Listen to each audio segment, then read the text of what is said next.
Hello, everyone. Welcome back to the Skull Session Recruiting Podcast brought to you by BuckeyeHuddle.com. I'm Mark Givler. Got Kevin Noon here with me today. If you didn't watch our Jordan Seaton commitment episode to Colorado, feel free to do that. It's in the feed. It's on youtube.com/BuckeyeHuddle. So I know people may be clicking on this one looking for Jordan Seaton info. Any Jordan Seaton info and reaction is in that video. We're going to talk about something else in this episode. It's flip season. Recruiting is a year-round thing, but right around this time of year, it gets a little crazy, and players flip to or from, certain schools, and it's only getting, I don't know if worse is maybe the wrong word, but it's only getting more prominent as the transfer portal and NIL and everything else dictate a lot of this. Kevin, before we get into this, how insane have the last 2 weeks been? And it just feels like it's getting crazier every year. Well, I mean, that's just kind of how it works. And, I hate using the term the new normal because we hate, just one of those dumb terms, but it's becoming kind of the new normal, and portal is just really what it is. And flip season is really what it is. And we just have to kind of get used to it. And I mean, we used to always joke, oh, well, we know who leads at this point, but damn, I mean, you've got to recruit these guys every day of the year. That's just really what it comes down to. So we're going to talk about 4 flip candidates today, 2 that are committed to Ohio State that the Buckeyes are trying to hold on to, 2 that are committed elsewhere that Ohio State is trying to flip right now. And then I'll give us a brief, I lied. We'll throw in a 5th one. There's a 5th guy I think we should probably address, but this is more of a 4 unknowns. The 5th one, I think we have a better handle on. So, but yeah, we're going to talk about some flip candidates here to and from Ohio State, kind of weigh if the Buckeyes are going to be helped or harmed by flip season here, and kind of assess some of these things and go from there. Let's start with a guy that I'm feeling less and less confident about for Ohio State by the day. That is Jordan Lyall, top 100 running back out of St. Thomas Aquinas in Florida. Committed to Ohio State. Miami has been trying to flip him since the day he committed to Ohio State, but seemed to be gaining a lot more traction here recent weeks. Tony Alford was at a game recently, a couple weeks ago. That didn't seem to calm things down much. So here we are, Jordan Lyall seemingly weighing a flip to Miami. Kevin, I guess this is one we probably expected to have some late drama. Yeah. I think that recruiting running backs in South Florida seems to be very difficult, with Miami continuing to kind of monitor and cheat off of Ohio State's paper. So, I don't know, but it was somebody that Ohio State got involved with and, locked them down. And, St. Thomas Aquinas is always going to be kind of a powerhouse program. And, Ohio State has done everything right there, but, Ohio State's not going to be able to beat out the proximity and, the familiarity and things of that nature. So it's difficult, but I will say this, and I'm probably, getting a little bit ahead of myself. Ohio State has commitments of 3 running backs in 24. I would certainly like to see Ohio State have an additional running back spot in 25, just based on how 25 shapes up and where Ohio State is. You certainly don't want to lose a player of Jordan Lyall's caliber, but it seems to be trending that way. Yeah, if I had to guess right now, I would say he's not going to end up in the class. Ohio State's been fending off Miami for a long time. One thing, I'm not saying this is the driving force, but I think when you're talking about a decision that for probably a month or two could go either way, the small things can become big things in terms of, 50-50s. If something small could push it to 55-45 or something like that. And I think their miss on Chance Robinson, the 4-star receiver at Aquinas, who is obviously teammates with Jordan Lyall and buddies with Jordan Lyall, they were unable to flip Chance, and Chance has really been in Jordan's ear. And I think that has kind of been maybe the straw that broke the camel's back here a little bit. I think if you flip Chance, it becomes a whole different monster. I think if you're able to flip Chance Robinson from Miami to Ohio State, I think this becomes a whole different monster for the Buckeyes. But I don't like what I'm hearing. We'll see. 2 weeks left. They are trying to keep him in the fold. Geography is obviously a big factor here, but you know that when you recruit South Florida. And so the question now is, you've got this great running back class in 25 that you're in on a bunch of the top guys. You've got 2 studs in Ohio you've already offered. Is the moral of the story here to just kind of, go get these 2 Ohio guys in 25 and just not deal with any of this next year? Well, I think the big thing is, does that say, don't recruit Jordan Davidson or a guy like that? No, you absolutely have to go there. But I think that when you do have in-state talent, there needs to be maybe, tie goes to the runner, or, simultaneous possession goes to the offense. I think that you have to sit there and put something on the in-state guy. And that doesn't mean that an in-state guy couldn't get flipped away, but that's a lot more rare than the other way around. So when you have a Marquise Davis or somebody like that, you have to sit there and be like, if I like him as much as I like this kid out of the state of Florida or the state of Texas or whatever, am I going to be saving myself the potential of a lot of December drama? Because that guy's not going to be available. That Ohio guy's probably not going to be available at that point. Well, you told me no. And while I probably grew up wanting to go to Ohio State, you told me no. And I'm not going to just sit there and jump because you sat there and said, okay, now we were just kidding. We'll take you now. So I think that you do need to look at some content strategy in terms of how you want to handle your in-state guys. Now, if it's a significant difference, now if you sit there and it's like, okay, I've got these 3 guys here, kind of all 1A and 1B, and then my in-state guys are like on like this 3rd tier.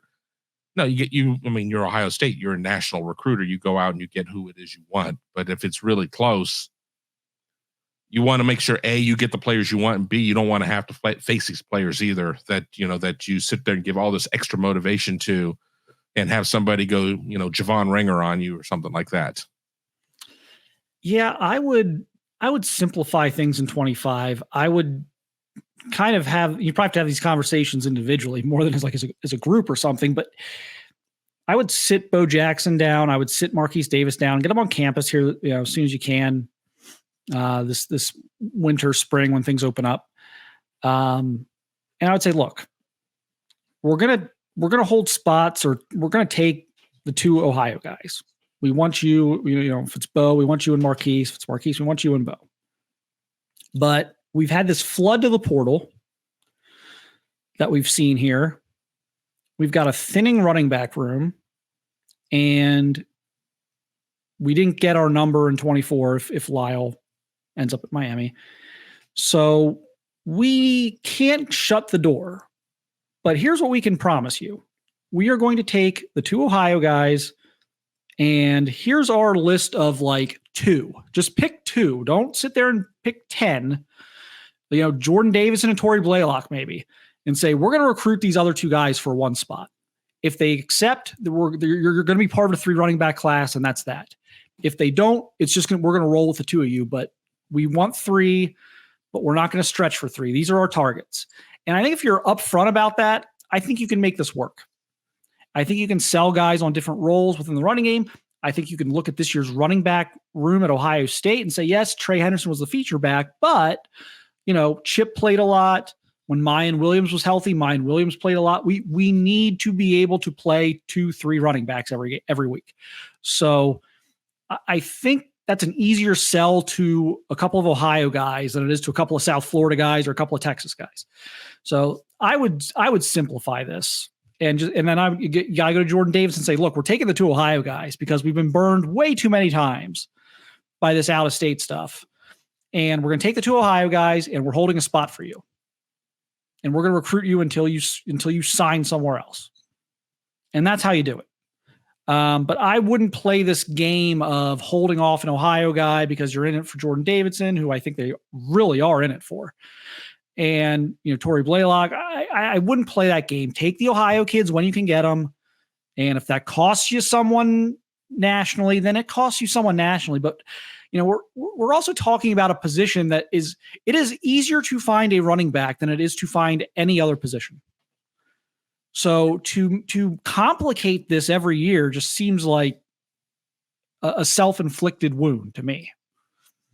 Yeah, exactly. I mean, it may cost you somebody. I mean, like it has cost Ohio State Mark Fletcher and potentially Jordan Lyall. So, I mean, it's not at the end of the day, not landing the player is not landing the player, whether or not you don't land him in June or December or February or whenever that may be. So I think that, I think you have to have a better strategy with that. And I don't fault Ryan Day or Tony Alford. I mean, this is not something, I don't see them having a major misstep. I think it's just a matter of how things went down. Ohio State was a better running team this year than it was last year in a lot of ways. Ohio State's running back room for moving forward is probably more favorable to a class of 24 than it was to a class of 23. So it's not like Ohio State botched this. Everybody's so quick to say, well, the coaches, they don't know what they're doing. They screwed that one up. It's just part of the ebb and flow of recruiting and kind of what happened. And keep in mind, Jordan Lyall was commitment number, was like their 3rd guy.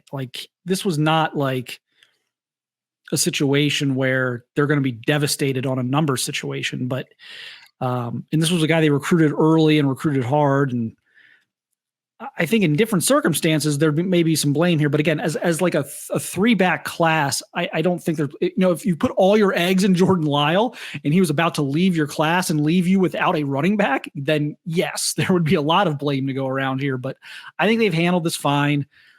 The circumstances in Ohio this year weren't great. You wanted Jordan Marshall. You didn't get him.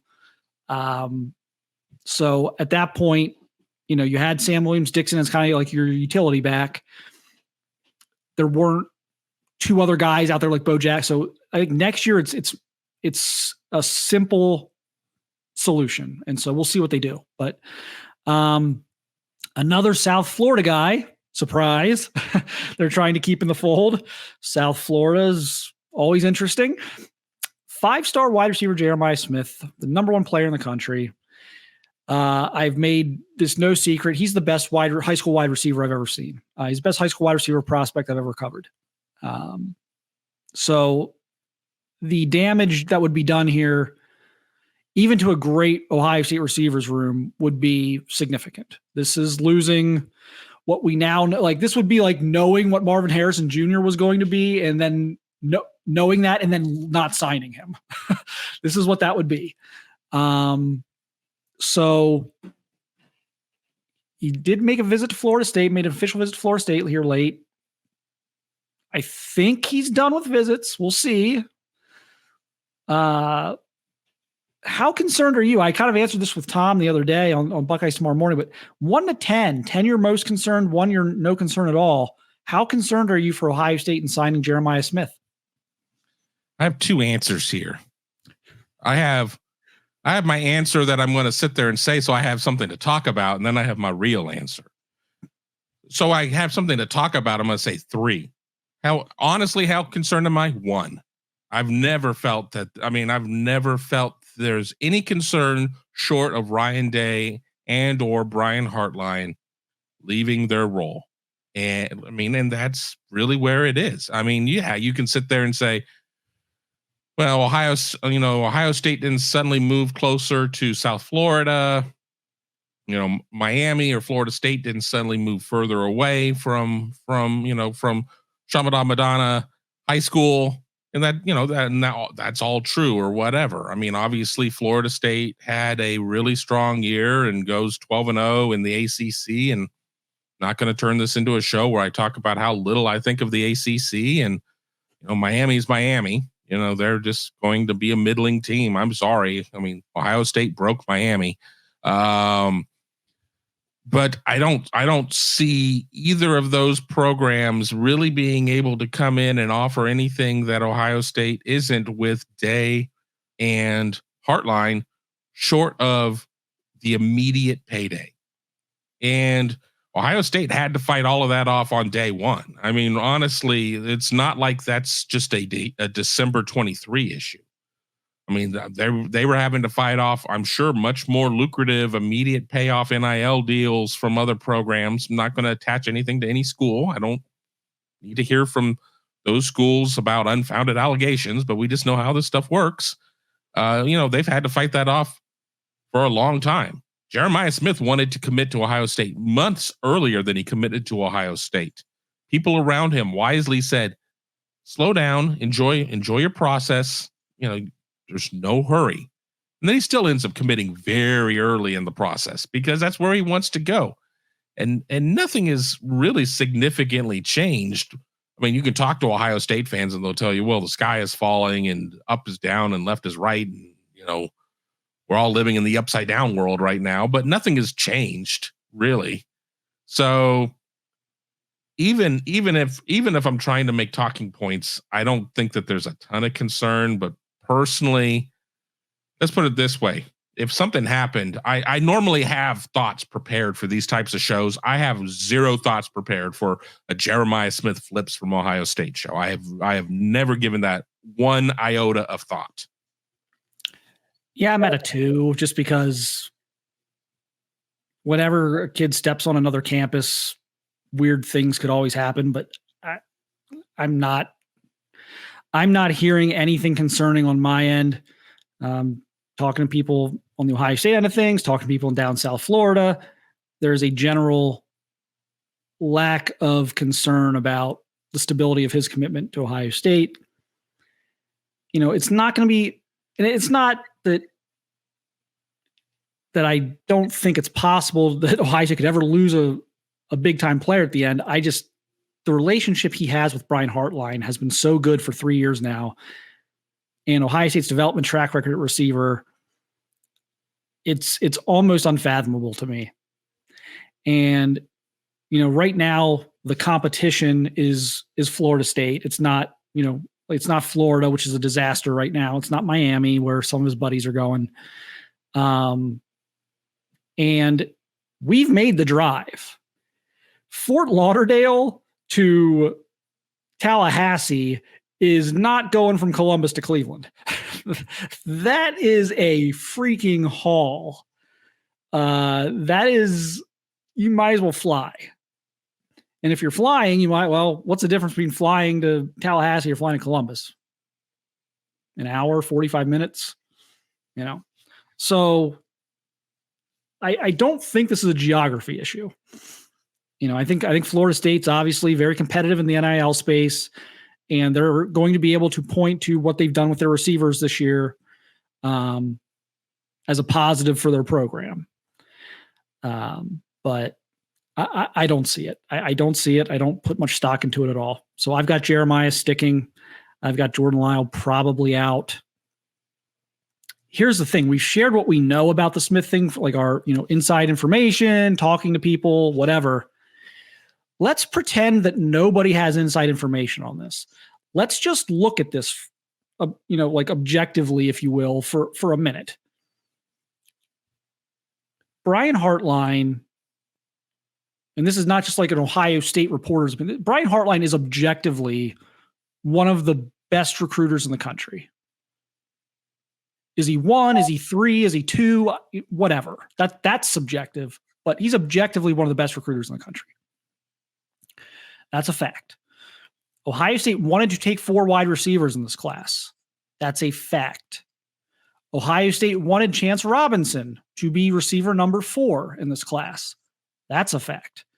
Chance Robinson is sticking with Miami. That's as close to a fact as you can get, maybe. I mean, we'll see 2 weeks to like go totally reverse on what he's been saying, but that's pretty much a fact. Chance Robinson's going to stick with Miami.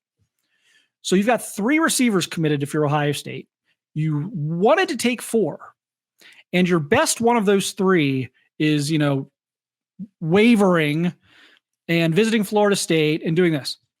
Why are we not seeing 5 other receiver targets emerge for Ohio State right now when they wanted to take 4 and they're supposedly in danger of being down to 2? The reason is they're not worried about Jeremiah Smith. That's the this is just look at what is happening right now. Open your eyes and look at what's happening. You don't need to know anything. You don't need to talk to guys from South Florida like we do. You don't need to talk to people at Ohio State like we do. Just look at what Ohio State's doing right now. They are in a position where people are out there trying to claim they are in danger of going down to 2 receivers in a 4 receiver class 2 weeks from signing day, and there are no new receiver names. That is all you need to know about how they feel about Jeremiah Smith. Okay, so Kevin, anything to add, Kevin? No, I was just going to say I don't disagree. That's all there. I mean, honestly, Ohio State can sit there and be involved in a conversation pretty much with any receiver short of a legacy or whatever. And the thing too that we're not hearing about is we're not hearing, there was a receiver that was pretty close to being in the class last year, Rico Flores, who ended up going to Notre Dame, who's in the portal, and we're not hearing a darn thing about Rico Flores or anything else. There's no evidence that Ohio State is concerned, hedging any bets or anything like that. So so we know how Ohio State feels just by looking at that, and who knows, maybe they've just grossly miscalculated everything. It's non-zero. It's a non-zero chance that that's happened. Has Brian Hartline ever done that? Not yet. No. I mean, first time for everything, I guess, but this would be an error, a pretty big error that has never been made by Brian Hartline. So, we'll see. But I'm pretty comfortable with my stance that Jeremiah Smith's going to sign with Ohio State. All right. So we've talked about the 2 commits for Ohio State that are maybe on flip watch. Let's look at the other side of this coin because, this all goes both ways. Ohio State is actively trying to flip some players. We're not going to get into the upcoming visitors. Carlin Jones is actually decommitted from Nebraska, so he's not committed anywhere at this point. He'll be on campus this weekend.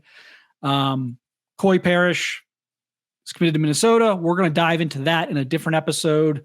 We're going to talk about the visits this weekend, either coming in or coming out of them. We're going to get to that stuff. But this is for some other guys that are out there right now who maybe haven't visited recently, but Buckeyes are still trying. And I guess we'll start with the one that's kind of made more rounds lately than the next one I'm going to talk about. So the first one we're going to talk about, Kingston Viliamu-Asa, 5-star linebacker, St. John Bosco, just outside of LA, Los Angeles, California. Committed to Notre Dame over the summer. We were all a little surprised. I mean, we knew it was Ohio State or Notre Dame, but I think we all thought, look, Ohio State's probably been the leader for most of this thing. Commits to Notre Dame. It wasn't the Sharif Floyd, I had a dream. It was more of the spiritual awakening. I don't know. We'll call it. And boom, he's off to Notre Dame, and it's been quiet since then. But it's starting to pick up a little bit. He's interacting with some of the Ohio State recruits on Twitter. James Laurinaitis has never stopped recruiting him. Guys like Peyton Pierce have never stopped recruiting him, trying to get him in the class with him.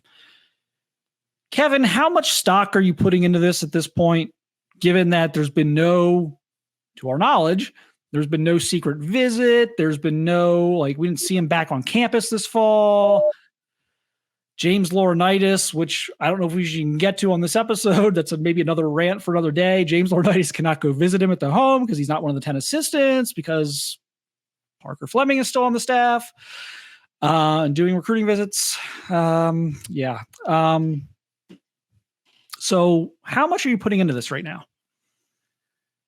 This is I've got to see something before I'll believe anything type of situation. I mean, even when you and I were having our little pre-show meeting and going through names, I was like, really? We're going to talk about KVA at this point? I mean, I've heard the whispers too and everything else, but I guess maybe fool me once, fool me twice. And I really thought before, again, his little vision quest that he was going to end up at Ohio State. So, maybe I need to tap into that a little bit more and say, well, there was a day and a place and an age where this seemed like it was absolutely going to happen, and then it didn't. Now, do you have like the opposite of an epiphany, like a negative epiphany, and sit there and say, what am I doing?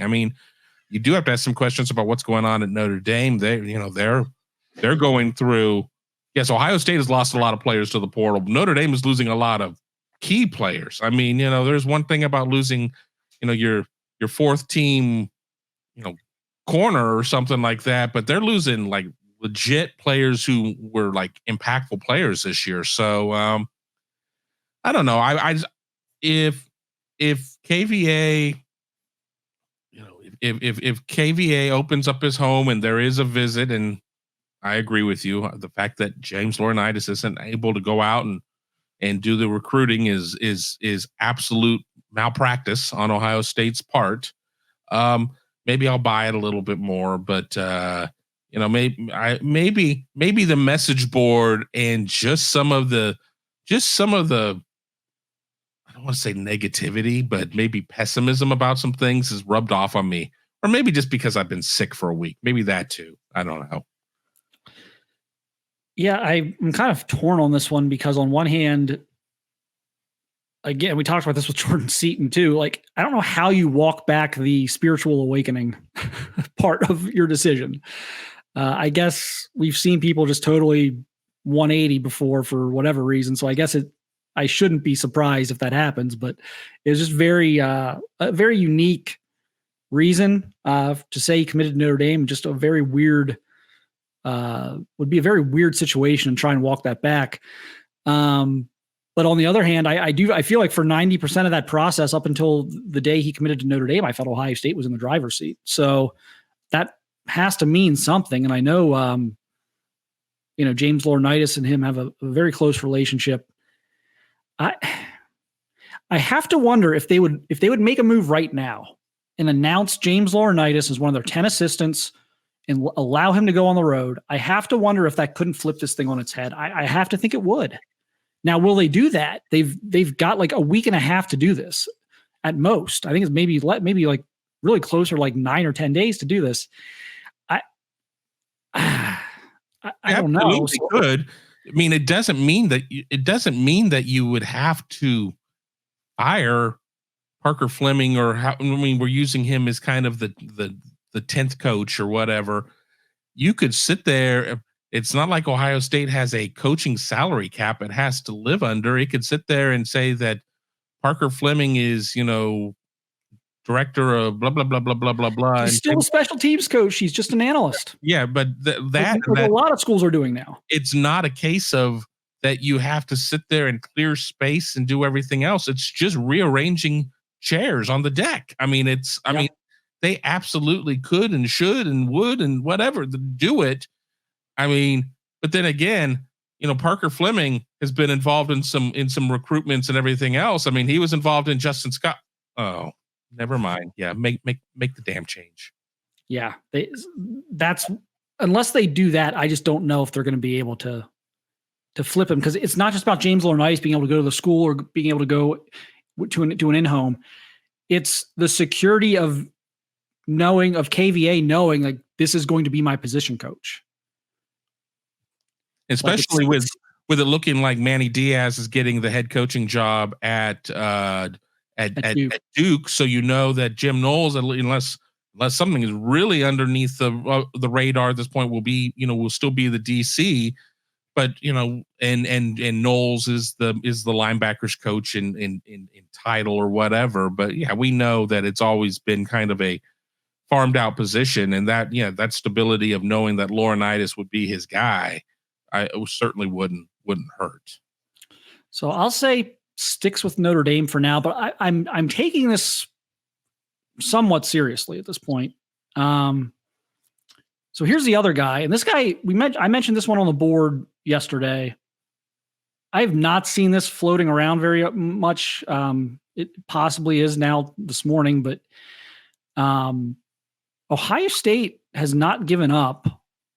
And don't roll your eyes. You would, if I knew this and I didn't say this, you guys would get mad at me. So don't roll your eyes at this. Ohio State's not giving up on Dominic McKinley, 5-star defensive tackle from Louisiana. Missed out on him the first time around. Committed to Texas A&M, which was a bit of a surprise, actually. It was kind of, Texas A&M made a late push. Oklahoma and LSU were kind of thought to be the bigger threats, although a lot of people did tell me that he wasn't going to LSU. So I thought it'd be Ohio State, or I thought maybe Oklahoma would get him, and ended up at A&M. A&M is just, at this point, Elijah Robinson's gone, new coaching staff, a lot of guys in the portal, et cetera, et cetera. So there's been contact between Ohio State and Dominic McKinley. There's been open communication there. McKinley is going back to Texas A&M this weekend, supposed to be, for an unofficial visit to meet the new staff. I think we're going to know a lot on like Sunday night, Monday morning, as to whether, okay, pipe dream, maybe, or, definitely a chance. So that visit's going to be big and kind of determining, I think, what Dominic's next course of action is, because he'll still have a week to make officials or unofficials. He'd have to do an unofficial to Ohio State. He already made an official. So he would still have a week to kind of figure things out. I'm skeptical right now. The geography thing with him is real. Like, Ohio State was kind of an outlier on his list. It was Ohio State, and it was like Texas A&M, Oklahoma, LSU. It's like, well, all these schools are like right around the corner for him in his area of the country. And then there's like Ohio State. So it was they were a little bit of an outlier, but I do know that Larry Johnson and that family got very close during the process, and enough to the point that I think Ohio State was probably the runner-up the first time around. We will see. They were definitely in the top 3 the first time around, if not runner-up. So like, we'll see, like, now that, A&M is on the ropes a little bit, we'll see. So this will be an update that maybe I'll provide on the message board on Sunday night. That'll maybe have a little bit more substance to it. But again, Larry Johnson, Dominic McKinley have talked, and not just once in the last, 2 weeks. So Kevin, is this just full on pipe dream at this point? Well, and you make a very good reminder, too, that our information first breaks on the message board. A reason to be a member of Buckeye Huddle. We do try to bring you what we can here on the podcast, but it would be foolish not to keep the best stuff over on the message board. So, again, check us out over at Buckeye Huddle. I think one of the concerns that I would have, though, is that Larry Johnson isn't 20 years younger still. Let's just say that he does waver on A&M.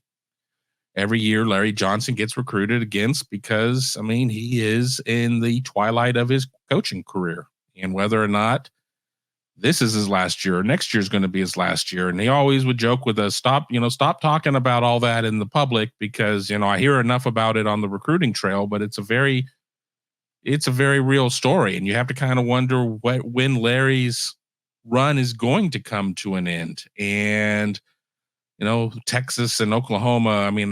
I talked to an LSU buddy very early in the process who said that there was not really the connection wasn't strong there between both parties. So, I don't know. It's going to have to be somebody. It's going to have to be a player that buys into more than just being coached by Larry Johnson. Has to buy into what Ohio State's vision is for them and everything else, because we've seen Ohio State's defense go through multiple changes over the last couple of years, and it's more so than just being like way too aggressive in 2022 and way too conservative in 2023. I mean, going from single high to 4-2-5 to whatever. I mean, and it wouldn't surprise me at some point to see them go to 3 down. I mean, there's a lot there of how they're going to want to deal with some things, and I think Ohio State needs to know what its plans are. If Ohio State's going to sell itself, it has to know what its plans are going to be, and we need you to come up with all of those ideas before National Signing Day, but we also need you to maintain this recruiting class and not make wholesale changes before National Signing Day. So walk on both sides of the street and in the middle all at the same time. Now go. Yeah, this feels like Jim Knowles has to get very, very involved very quickly. If Ohio State wants to push this thing over the edge. The one thing I've got to do, this is very new information. This is like last night. I mean, this wasn't on my radar. It kind of fell in my lap yesterday evening. And, what's Oklahoma's situation right now? Because that was a school that was very much involved. Is Texas making a push? So right now, I think just as important as what's going on with A&M and Ohio State is kind of what would be if A&M is like out, if he goes there, doesn't vibe, doesn't trust the comfort level he has with an entirely new staff, and he's going to go somewhere else, who else is pushing right now? And so that's what we have to continue to kind of dive into. But I'm not going to give a firm prediction on this one yet, just because it's almost pointless to now. Let's see how the A&M visit goes. We can predict where kids are leaning and things like that, but we can't predict how a visit that's going to take place in 48 hours is going to go between a kid and a brand new coaching staff. We have no idea how that's going to click. It's just so to sit here and pretend that we know how that's going to go, I think would be almost dishonest. So let's see where this goes with A&M this weekend. And then we'll have an update for you guys on Sunday or Monday with, the kind of the vibe coming out of that and whether or not this might be a real thing for the Buckeyes. There's one other guy I don't really have anything new here, but I know if I don't address it, people are gonna be like, what about, this guy? Ohio State still very much working on landing a Morris Williams, top 100 defensive end. I don't know why he's still committed to Florida. It hasn't flipped. I don't know exactly. It's a little strange. But I haven't heard anything that would dissuade me from he's going to sign with Ohio State in 2 weeks. Other schools are continuing to push. We'll see how successful that is. And that may be the bigger thing. It's not so much the Ohio State Florida decision. It's, is Ohio State the move? If it's not Florida, do I need to listen to the other schools? And do I want to just make sure I'm 100% on where I'm going before I make any type of announcement on that front? I think that's probably more what it is than just the Ohio State Florida tug of war at this point. But, Kevin, your thoughts there? Is it a little concerning? We haven't really heard much from him lately. Oh, re-rack kind of what I said earlier. I think that a lot of it too is what's Larry's future in terms of his coaching longevity. I think that's got to be there. I mean, I think that anybody who we always talk about, kids don't hang out on message boards, but people who hang out around the kids do hang out on message boards, and they hear a lot of things and, this guy sucks and this guy's terrible or whatever. And I'm not saying that, one specific message from a fan has entered the conversation, but, it probably creates some question marks whether or not Larry is going to be there for the kid's first year or the kid's second year. I mean, I don't think that you can sit there and be like, I'm only going to go somewhere where I know that the coach is going to be there for my entire career. Well, that's just not feasible anymore. And under any circumstances, that's just not realistic. So, Yeah, I think that there are other schools who probably have been like, well, hell, Ohio State's really moving all in on this kid. Maybe we should take another look. We thought maybe he was more firmly entrenched with Florida. That's apparently not the case. So I don't think it's a matter of him. I think it's highly unlikely he ends up signing with Florida. I think that if I'm having to take Ohio State versus the field, I'm taking Ohio State. But I'm certainly knowing my limits. 1-800-GAMBLER. I knowing my limits on here. I'm not making an irresponsible bet on this one. I'm going to make it because I have a gun to my head and have to make a decision here. But we're so close to the finish line. The Jordan Seatons of the world announcing 2 weeks prior to National Signing Day. That's all well and good. I think for anybody else, especially somebody who's already committed once, there's no real juice in making an announcement at that point. And I think honestly, if you make an announcement that much prior, you're going to force yet another wave of contact. Everybody and their uncle's like, are you sure about that? Are you sure about that? Or you could just take it to the end and Ohio State can send him an NLI along with others, and who gets it back. And that's where it comes down to. Yeah. And this is similar to the Jeremiah Smith thing. I'm not as confident as Jeremiah Smith, but I do feel very confident he's going to flip to Ohio State. Again, they can't have a shortage of defensive end again. Like they've got to, like they did this last year. Like, are you really making the same mistake again and not having any real plan Bs left? Because we aren't seeing a lot of defensive end names out there right now for Ohio State. They've kind of moved away from some guys. They've decided not to offer some guys. Like this feels to me like they feel pretty good, but Brian Hartline's kind of earned that with the receiver guys. We did see Ohio State miscalculate on defensive line last year, so we'll see. But I feel pretty good about Amaris Williams ending up at Ohio State. So we'll continue to update that one as we hear more, but that's been kind of quiet for the last maybe week or two. I think that about covers it for this one. We hope everyone enjoyed this. It's like I said, it's crazy time. It's flip season. Wanted to address some of those pressing situations on both sides of the aisle for Ohio State, who's maybe leaving, who's maybe coming in. So feel free to come on the message board, BuckeyeHuddle.com, discuss all that with us. We're doing daily updates on everything like that. Happy to have you here in the comments on the YouTube channel as well. Give your thoughts on that. And if you're not subscribed to the YouTube channel, please do so and hit the thumbs up button because that helps other Ohio State fans find us. And if you're listening to this, please make sure you're subscribed through your podcast platform of choice. And if you want to leave a 5-star rating, that also helps us too with finding people. So appreciate everyone watching, appreciate everyone listening, and we'll talk to you again very soon.